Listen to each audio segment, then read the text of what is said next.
Okay, ito mga sir, mag-install tayo ng cover para dun sa protection sa ECU at protection din ng chassis natin.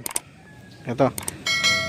Yung una kong video kasi nito ay version 2. Ito naman ay version 3. Magkaiba kasi sa version 2 at version 3. Ito. Pwede sa may may-ari sir. Oh. Yan. Nagpa-remap din yan kahapon. Ito lang din yung ibinalikan niya ngayon kasi nga naka-order na to sa kanya. Kaya sa mga mag-order nito, marami tayong stock mga sara. Meron tayong din pang Honda Beat. Meron tayong pang Click, B1, B2, B3, B4. Pares lang din naman sa B3 yan eh. Tapos PCX. Yan, nagpagawa na rin ako. Yan, kakabitan natin dito. Yan sa ilalim. Kung mapapansin nyo dyan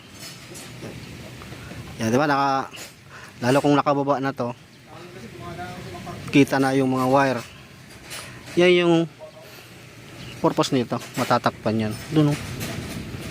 Yan. At meron din akong extension para dito sa taplodo kung gusto nyo rin. Pero ito ay kakabit natin. Dito naman ay wala pang butas, kaya mamaya babarinahan natin ang butas to. Lalapat na natin doon. At laking tulong nito mga sir. Iwas sa corrosion, iwas din sa kalawang ng chassis. Siguro may mga naka-encounter na o may mga napapanood na kinakalawang yung pinaka center post ng swing at itong natin chassis, tapos bumabaluktot na lang yung makina ay yung motor. Yun, at least mapoproteksyonan niya to. Tanggalan natin yung kanyang front fender at ito yung cover. Yan, pansin nyo na. Yan, matatakpan yan. Doon sa pinakadulo. 5 tornilyo gagamitin natin dito.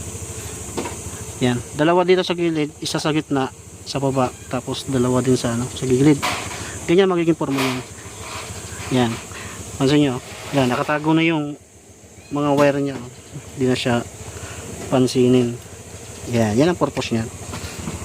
Sige, tuloy mo natin. Ayan, tingnan nyo mga sir.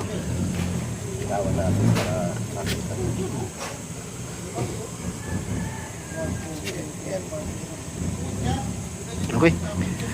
Ayan. Okay na.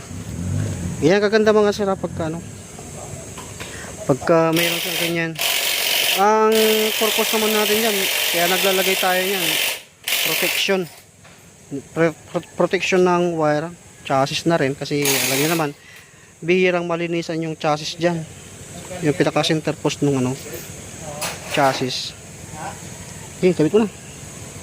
Kaya yan yung kagandahan dyan. At least malayo na sa talsik ng tubig ulan pag tumatakbo yung motor or bumabiyahe kayo ng malayo, lalo kung maulan. Okay, ibalik na natin yung front fender nya. Yan ang kalalabasan niya mga sir. Yung front fender niya mga sir, kaya ganyan yung install kasi binaba siya. Yan, may mga tornilyo side by side.